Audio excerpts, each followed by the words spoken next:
This is question 22 from the 2016 TSA. In this question we asked, which of the options most closely parallels the reasoning used in the above argument? So first let's look at the argument, and I'll split it into reasons and a conclusion. So it says, this essay is of a higher standard than is usual for undergraduates. Either the student is exceptionally intelligent and knowledgeable, or she copied it from the internet.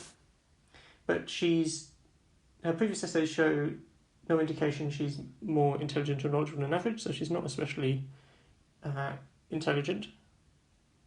And then the writer concludes, so she must be guilty of plagiarism. This has a so at the beginning.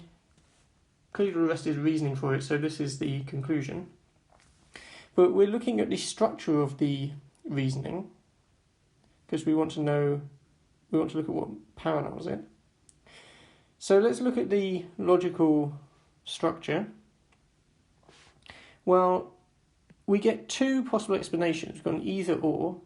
So this part is of the form either x or y. And then one of those explanations is ruled out by some other evidence. So basically, in this case, if x is being especially clever, we've ruled out x. And if it was either x or y and it's not x, then it has to be y. And so the writer concludes it's the other explanation that she copied. So the logical structure is either x or y, but not x, therefore y.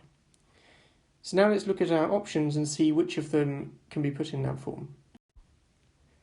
Okay, so here I've copied in the structure I want, and now let's look at A, B, C, D and E and see which of them has the right structure.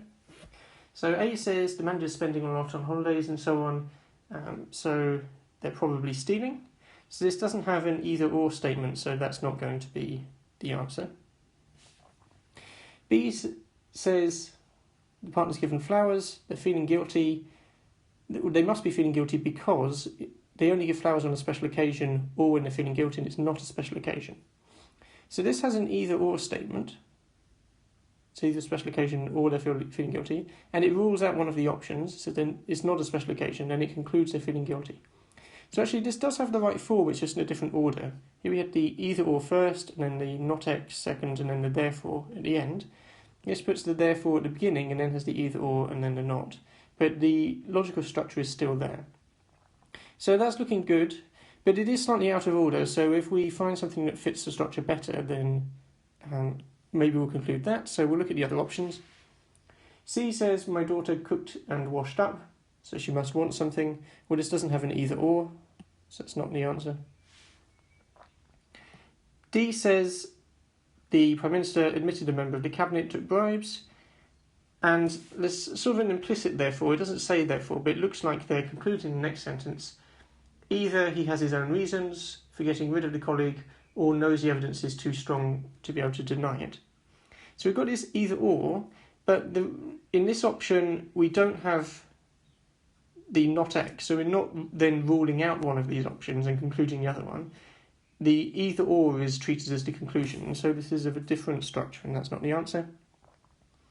And E is very similar to D. It says your essay is below standard, so either it was a difficult topic or you didn't try hard enough. And again, we're not ruling out one of the options, including the other. This is treated kind of like the conclusion, so that's not of the right structure, and so we see the answer is B.